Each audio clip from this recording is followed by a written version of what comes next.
Everyone, I'm Brittany and welcome to this segment of DNALC Live. Today we're going to be discussing lactose intolerance. And so what I wanted to share with you is I wanted to talk about genes because we're going to talk about the way genes relate to DNA. So to do that, let's just have a brief summary. So for those of you who have already watched some of our episodes, what you're looking at is a model of DNA. And now this model of DNA is showing its structure. Now its structure, as we know, is called a double helix. When I unwind the model, which is a bit squeaky right now, we notice that there is a backbone. And the backbone has two colors. There is the black portion for the phosphate and the white portion for the sugar. Now the sugar's name is deoxyribose. And that is the deoxyribo part of deoxyribonucleic acid, which stands for DNA. Now, when we look at the rungs of the ladder, what we notice are four different colors, and each of these colors represent one of our nitrogenous bases. So what we're going to do now, and pardon me speaking, is we're going to go ahead and look at this presentation where we can cover a little bit of DNA and genes and how we share this information. So what I'm going to do is I'm going to share a presentation with you now. So in one moment, you should be able to see it on the screen.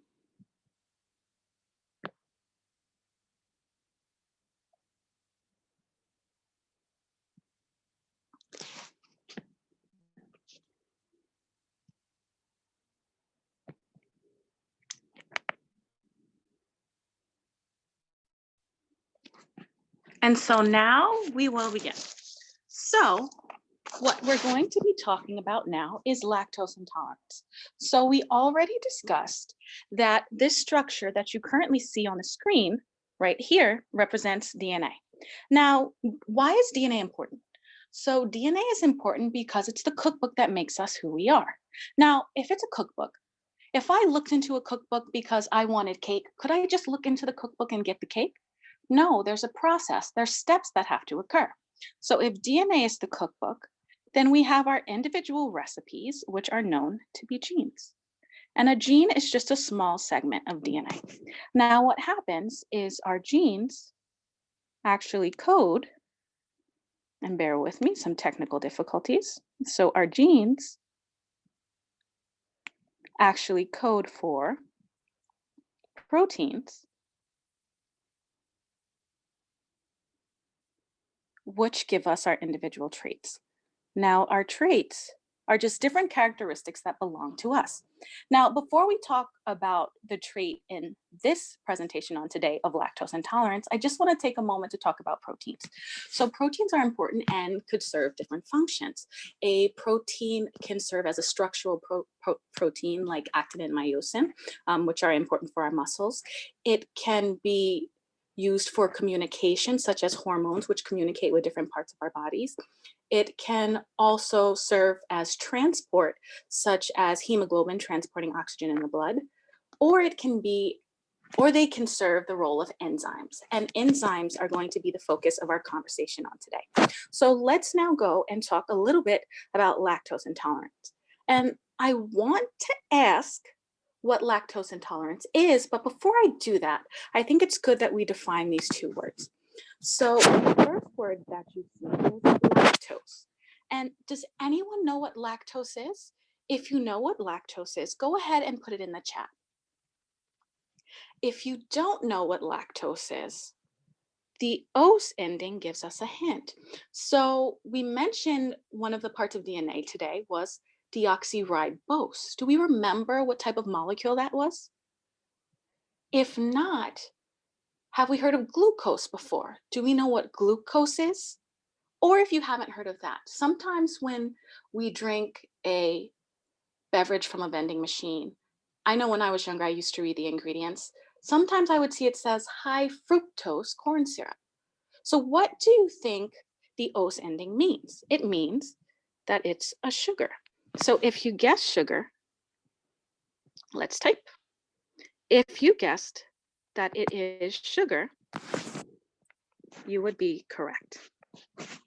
Now, what type of sugar is it? So, well, the first part of this word is lac. Now, does anyone know what lac refers to? If you know, go ahead and put it into the chat. I see that we have some responses. Thank you. So lac actually means referring to milk. So if this is a sugar and this is, if os means sugar and lac means milk, then it's the sugar in milk. Now, let's go to lactase. Now, this is another word that has a special ending, and this ending is ase. So ACE actually refers to one of the functions I talked about on the previous slide. So ACE lets you know that this molecule is an enzyme. And enzymes are important because enzymes serve a number of roles. So enzymes actually speed up the rates of chemical reaction. Enzymes can also break down structures and they can build up structures. Now, this enzyme breaks down something very specific. What does this structure break down? Well, the lact in front of it actually gives us a hint. Does anyone have an idea of what lactase breaks down? Lactase actually breaks down lactose. So it's the enzyme that breaks down lactose, or the sugar in milk.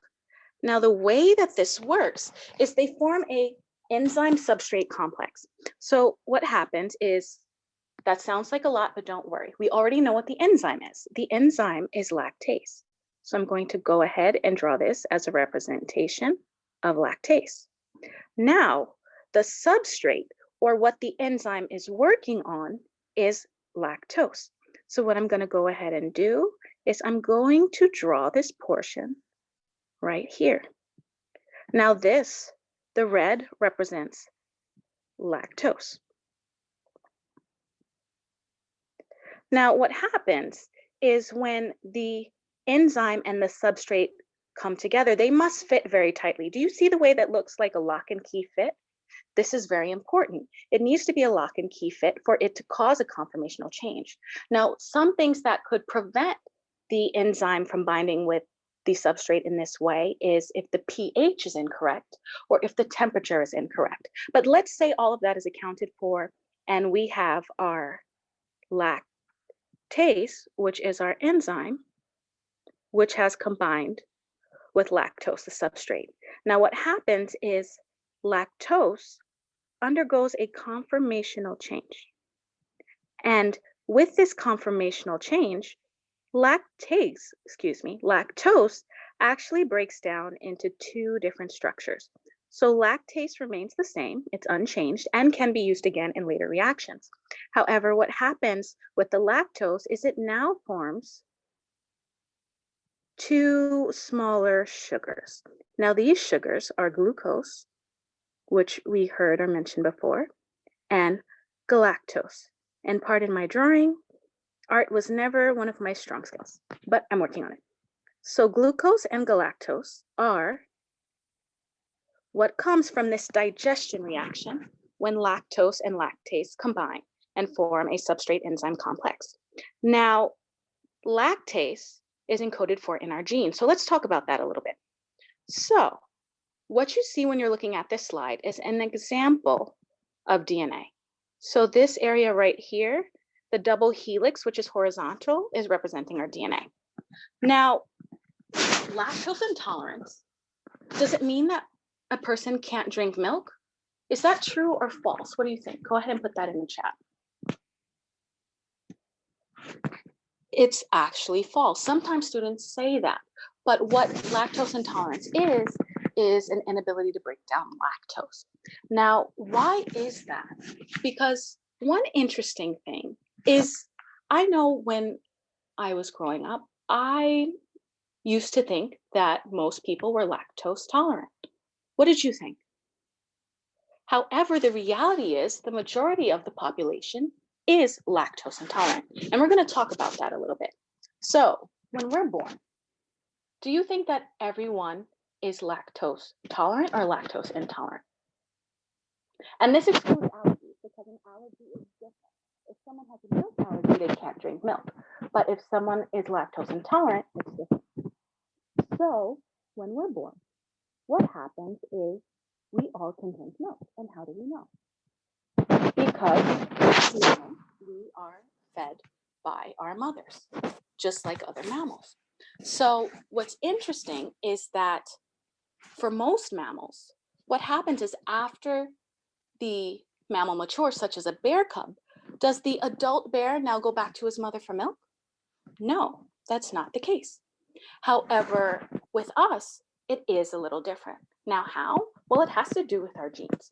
So when we're born, what happens is that we have a gene, and our gene is on. Our gene is on to produce lactase. So if the gene is on to produce lactase, lactase is produced. And then if lactase is produced, are we able to break down lactose? Yes. But normally for most mammals, what happens is that the switch switches from on to off. And because of that, they're no longer producing the gene. The gene is not active that produces lactase. And if the gene is not active that produces lactase, can they break down lactose? No. So that means that person would be lactose intolerant. Now, are any of you here lactose intolerant? So for those of you who are lactose tolerant, what happened is our ability to have this trait is a result of evolution.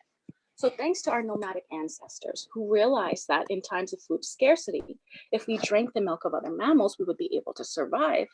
Over time, for some of us, what happens is our gene stays on, which allows for us to break down, to produce lactase, and to break down lactose. Now, let's talk about the symptoms of lactose intolerance. So what are some of the symptoms of lactose intolerance? And keep in mind, if you are lactose intolerant, that's completely fine. There's nothing wrong with that. And there are also some options that we'll discuss later. So now, lactose intolerance. What are some of the symptoms if you're lactose intolerant? Can you go ahead and write that in the chat? So one thing to remember, we said that lactose intolerance is due to an inability to break down lactose because of not having the lactase enzyme. So when we think about our intestines, what we'll notice, our intestines are a rather long passageway. And what happens is we know that lactose is actually a very large sugar. So what happens is because it's not broken down, it accumulates and can't be absorbed in our small intestine because glucose and galactose are easier to absorb. So water actually comes and fills in that area. Water is drawn to the accumulation of the lactose in the system. Now, some of the symptoms that we know to occur are vomiting or bloating, being gassy, and diarrhea can also occur. And I apologize for the slide not coming down. We're having some technical difficulties, but those were the symptoms that are on the slide. So now when we look at it again, what we notice is that we have lactose. And when you look at the lactose, you notice that it is a larger sugar. Do you see these two rings right here? However, in the presence of lactase, we end up with the two sugars we already mentioned. We have our galactose and we have glucose, and that is easier absorption. And as we recall, just to make sure we're understanding this, the enzyme in this case is what? Lactase. And the substrate is lactose. But because we're undergoing a digestion, a breaking of molecules, there's a molecular change. What you notice is that we end up with the two byproducts. Now, for people who are lactose intolerant, does this mean that they can't have milk? Does that mean that they can never have dairy products? No, this is not the case. What options are there for someone who is lactose intolerant? You can go ahead and put it in the chat. So some options that can occur or that can be done is you can have some other forms of milk. You can have rice milk if you wanted. You can have soy milk. Or what about other food items that you would like to have? Well, there's also different supplements you can take.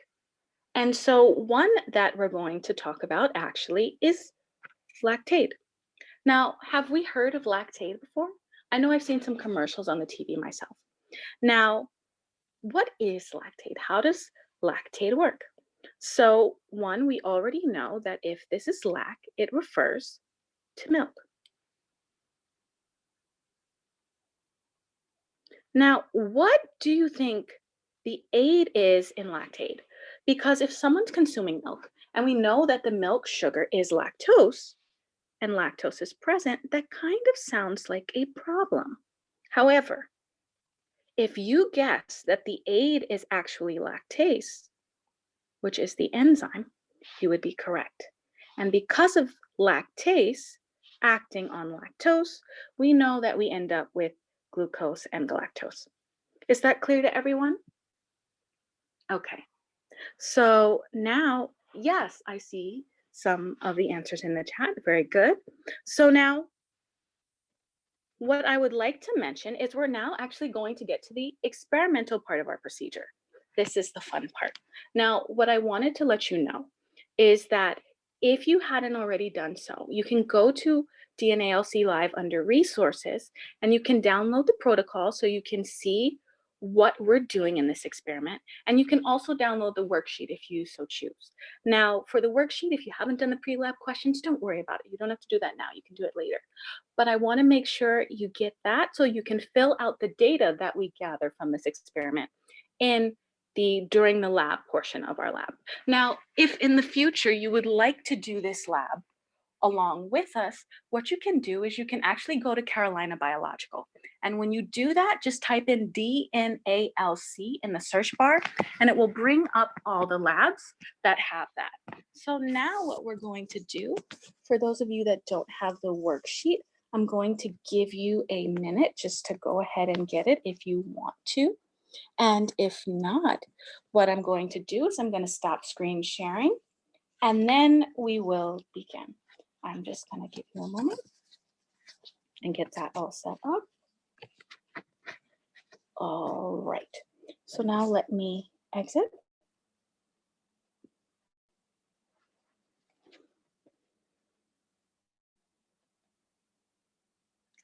And now we are back. So making sure this is stable.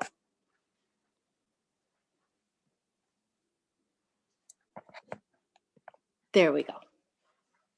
So now when you're looking at my home lab table, what you notice is I have a number of things that are already set up. So the DNA model is actually not necessary for this experiment, so I'm just going to put it to the side. Now, what I have right now is I have coffee filters. I have 3 different glucose strips, and there are different colors to the glucose strip. I will actually go ahead and just show you that now. So these indicate the different colors based upon the concentration of glucose. This color represents if there's no glucose present. Now, I have 2 empty cups. I have a napkin just in case I make a mistake or spill something. And then I have this rack, which has what I'm going to be using on today. This also is the milk and the calcium chloride we will be using, but not right now. So the first thing I'm going to do is I'm going to look at the 2 tubes I have. So I have one tube, this tube right here that's labeled lactase, and I have another tube that's labeled sodium alginate. Now we already know that lactase is the enzyme, but what is sodium alginate? So have any of you had milkshakes before? Well, you know how milkshakes are thicker than most drinks? Sodium alginate is a thickener, and it's used to thicken milkshakes. Now, what we want to do is we want to combine the lactase with the sodium alginate. Now, what I want to show you is that sodium alginate is actually a very viscous solution. So it's very thick. So what I'm going to be doing is I'm going to take the lactase and using my dropper, after I open the cap, I'm going to take the lactase, I'm going to use my dropper, squeeze my dropper before inserting it into the solution, and take up all of the enzyme in the tube. I'm going to close it.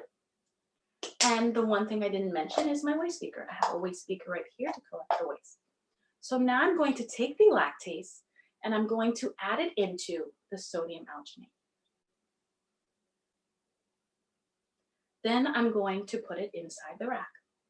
Now I can see the lactase in the sodium alginate. And so what I'm going to do is what I need to do is I need to take this and introduce it to the calcium chloride.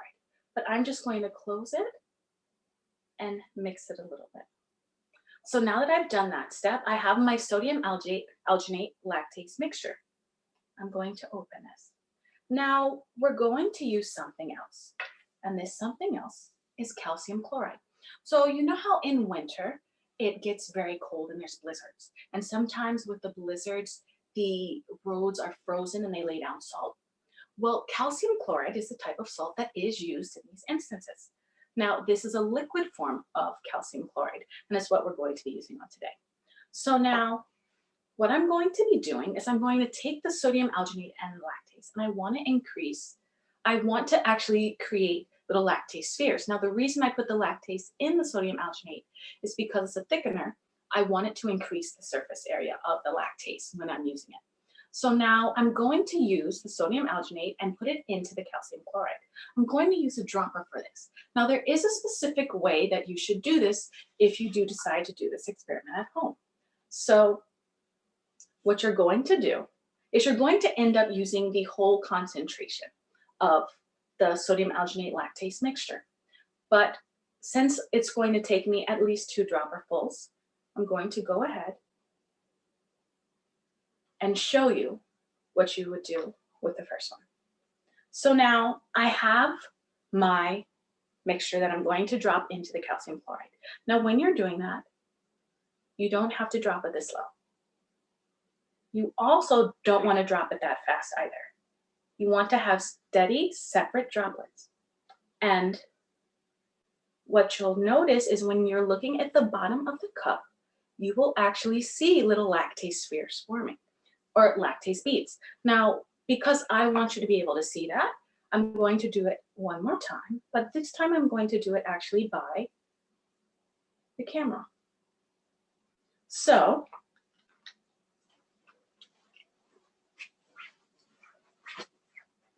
now, if you look at the bottom of the cup, I'm going to start dropping the little spheres.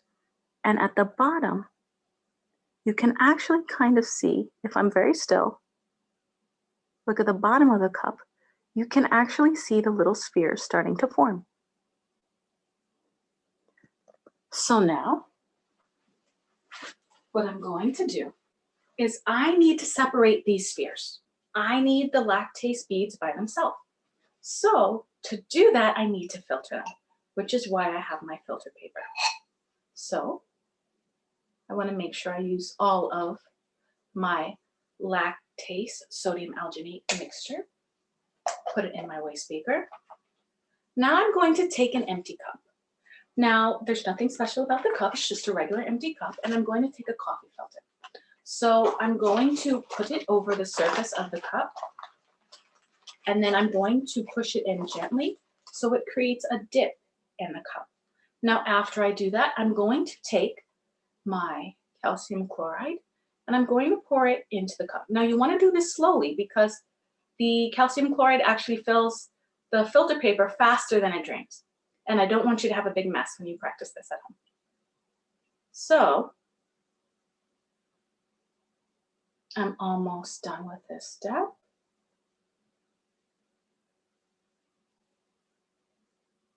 Thank you for your patience. So now, what you'll start to see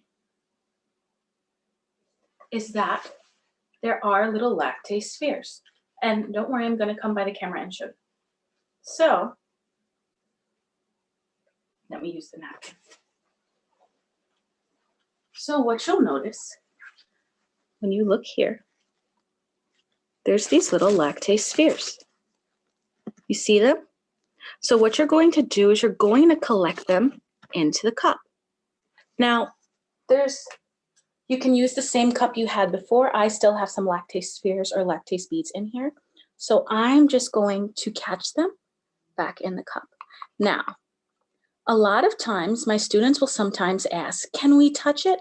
Now, if you're going to touch it, do you think you want to put it into the actual experiment? No, you don't want to do that. However, what you can do if you are doing this experiment from home in the future, you can actually put the majority of these beads back into the cup. And as you see, I have the lactase spheres in my cup, most of them. And then the ones that are left over, you can actually pick one up. And what you'll notice is it's a very small sphere, but you don't want to don't put it next to your eye or anything like that. Because remember, there's an enzyme on it, so you don't want to get it in your eye, it would burn. Now, the reason, sorry guys, the reason why you don't want to do a long stream, you want to drop slowly, is because if you don't, you get these little streams. Now, they look like they would make a nice pair of earrings, but it doesn't help us with what we're trying to do. So now that I'm finished with this, I'm going to go ahead and throw this into the waste beaker. And now I have my milk, I have my lactase spheres or beads, and then I have the calcium chloride. I no longer need the calcium chloride. So now we're at the point where we're going to start testing to see the actual concentration of lactose in milk. So am I going to pour the milk into the cup with the lactase beads now? No, if I do that, you don't have a control. You don't know what the state of it was normally. How do you know that I didn't already put glucose in this milk? How do you know?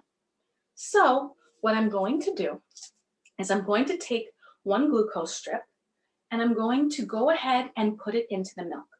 Now I'm going to stir it into the milk for about 10 seconds. And to help you all out, what I did is I labeled them. So that way you would know which strip is which one, because I'm going to show you them all together. So I've done that with number 1 and I've set it down. Now number 1, after when you're looking at your sheet, you would label the color and what you think happened. Now what I'm going to do is I'm going to pour this milk into the cup with my lactase beads. So I'm going to go ahead and do that now.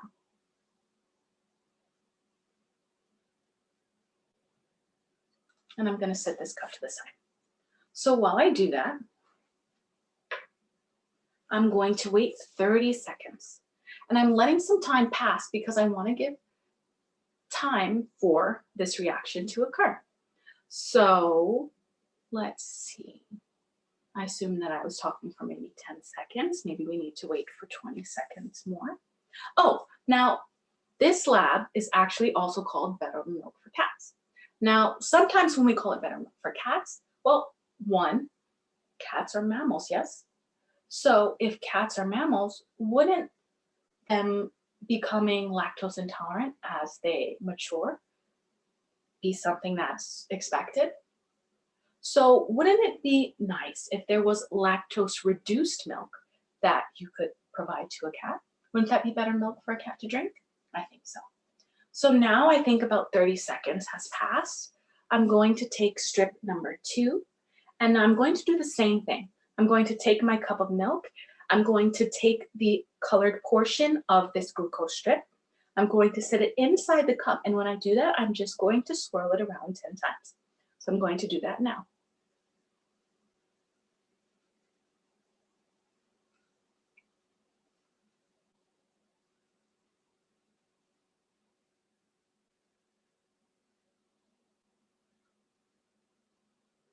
Okay, just going to tap it.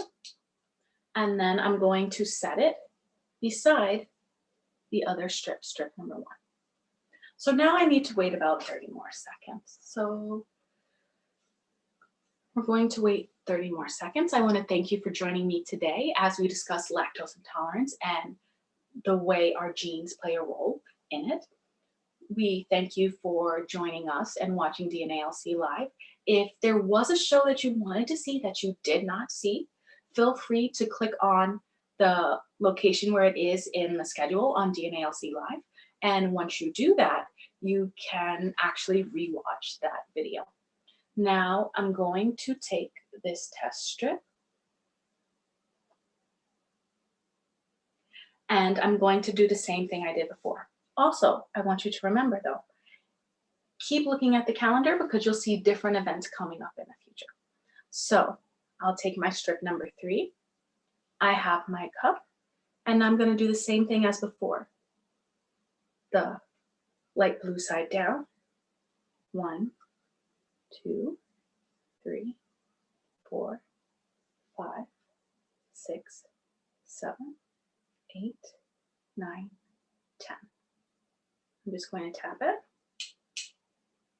And now I'm going to let it sit for a couple of seconds. Now, what I want to show you, I'm going to go ahead and show you now. Remember, this was the color. I don't know if you can see that it says negative.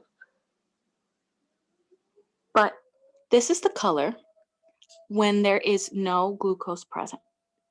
However, as the color changes or the color becomes darker, we know that there's the presence of glucose. Now, for regular whole milk, which is what I have, lactose is the sugar. So there should be, or should there not be, glucose present? Go ahead and put that in the chat.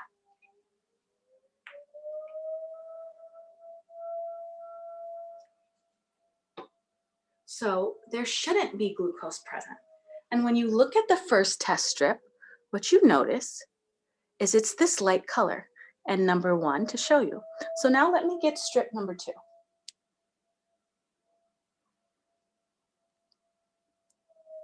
Strip number 1, strip number 2, strip number 1, strip number 2. Which strip is darker? Now, why do we think that is?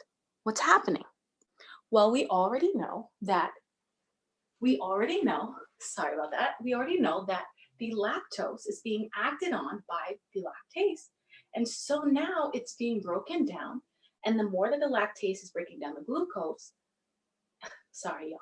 the more that the lactase is breaking down the lactose, you're going to see more glucose present because glucose is a byproduct of the breakdown or digestion of lactose. And now let me show you the last strip.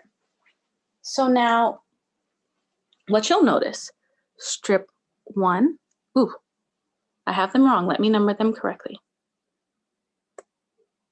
Strip 1, strip 2, and strip 3. Now, when we look at them all together, we notice that even though there wasn't glucose in the beginning, we see glucose now. So let's talk about this a different way. And why are the strips becoming darker over time? Well, let me just share screens with you again.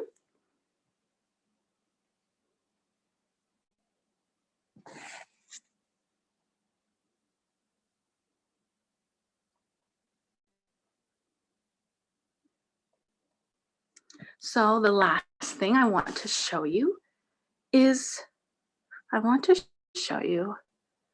this graph.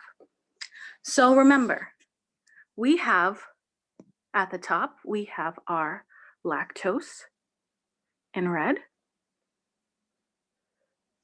And then we see 2 different molecules below it.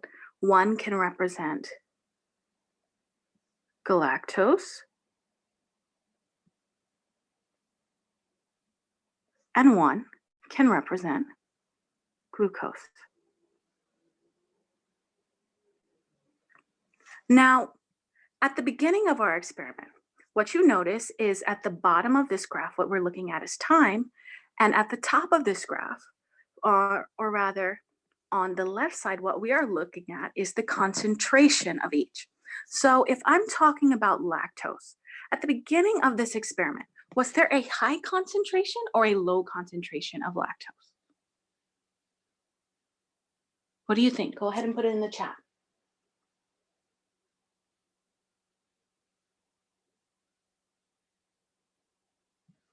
So there was a high concentration of lactose, but near the end of the experiment, what happened is the lactose concentration decreased over time. Now, how did we know that and how were we able to tell that? How did we know that and how were we able to tell that? Well, we looked at the concentration of glucose because remember, we know that when you break down lactose, you get galactose and you get glucose. So, was there a high concentration of glucose in the beginning? No, there wasn't. But as time went on, did the concentration of glucose increase? Yes, the concentration of glucose increased over time, which is why when we looked at the glucose test strip, in the beginning, number 1 showed the negative color, but at the end, we saw the darker green, almost a brownish green. So, and now of course, the change in galactose is going to mirror the change in glucose because they're both byproducts of the same reaction. So now, do we have any questions? If you have any questions, go ahead and put them in the chat.